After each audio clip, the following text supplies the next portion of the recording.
সরকারের 133টা অধ্যাদেশ, এর মধ্যে ইতিমধ্যেই 20টা বাতিল হয়ে গিয়েছে। এগুলো আর নতুন করে আইন করার কোনো সুযোগ নেই। বিএনপি যদি করে তাদের মতো করে করবে।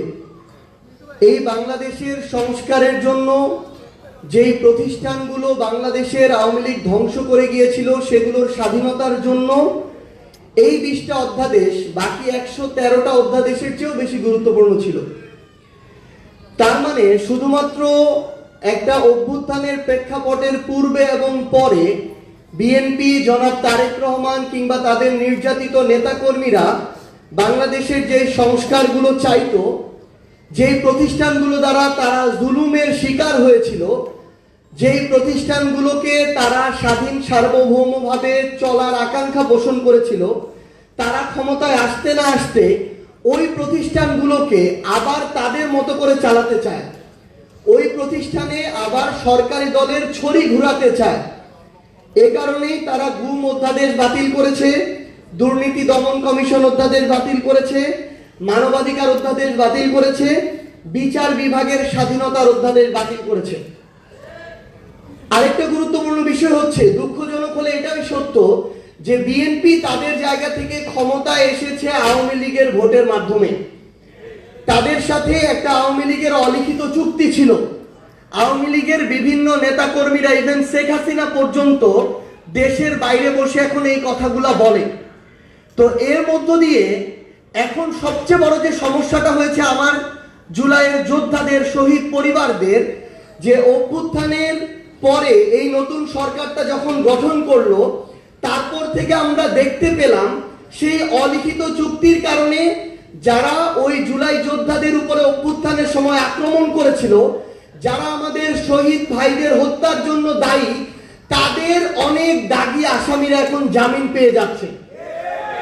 আমাদের আহত যোদ্ধাদের উপরে ঢাকা শহর থেকে শুরু করে বিভিন্ন জায়গায় যারা হুমকি দিয়েছিল, আক্রমণ করেছিল, লাঠি দিয়ে পিটিয়েছিল, তারা এখন আবার ওই একই জায়গায় বুক ফুলিয়ে বেড়াচ্ছে এবং আমার আহত যোদ্ধা আর শহীদ পরিবারদেরকে বলছে যে তোদের সময় শেষ হয়ে এসেছে, আমরা ফিরে এসেছি, দেখবো তোরা কি করতে পারিস। এইরকম হুমকির মধ্য দিয়ে আমার শহীদ পরিবাররা যাচ্ছে, আমার জুলাই যোদ্ধারা যাচ্ছে। আমরা বিএনপিকে আহ্বান করব যে আপনারা যদি আপনাদের জায়গা থেকে মনে করেন যে আপনারা বিরোধী দলের কবর খুঁড়বেন, আবার নিজেরা সংসদীয় স্বৈরতন্ত্রের পথে হাঁটবেন, তাহলে মনে রাখবেন ওই কবরের আপনাদের জায়গাটা হবে সবার আগে। এবং শহীদ পরিবার এবং আহত যোদ্ধাদের সর্বশেষ একটা কথাই বলবো যে আপনারা দয়া করে কোনো কিছুর বিনিময়ে, কোনো কিছুর বিভিন্ন ধরনের তারা তাদের জায়গা থেকে আমরা দেখাচ্ছি, আপনাদেরকে আশা দেখাচ্ছে, লোভ দেখাচ্ছে, দয়া করে এগুলোর বিনিময়ে বিভাজিত হয়ে সামগ্রিকভাবে আপনাদের যে আকাঙ্ক্ষাটা, এটাকে ক্ষতিগ্রস্ত করবেন না। কারণ এই আকাঙ্ক্ষা যদি ক্ষতিগ্রস্ত হয়, বাংলাদেশ ক্ষতিগ্রস্ত হবে, আর বাংলাদেশ ক্ষতিগ্রস্ত হলে আপনিও বাংলাদেশের অংশ, আপনিও এটা হবেন। আমরা আপনাদেরকে কোনো দলের ব্যানারে দেখতে চাই না। আমরা চাই সকল শহীদ পরিবার এবং আহত যোদ্ধারা একসাথে যে আকাঙ্ক্ষা নিয়ে আপনাদের পরিবারের মানুষগুলো জীবন দিয়েছে, আপনারা ওই আকাঙ্ক্ষার পক্ষে থাকুন।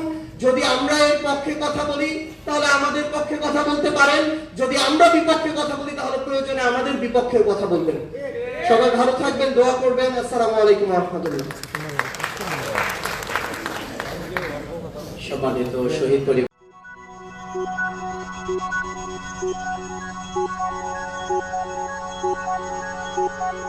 Thank you.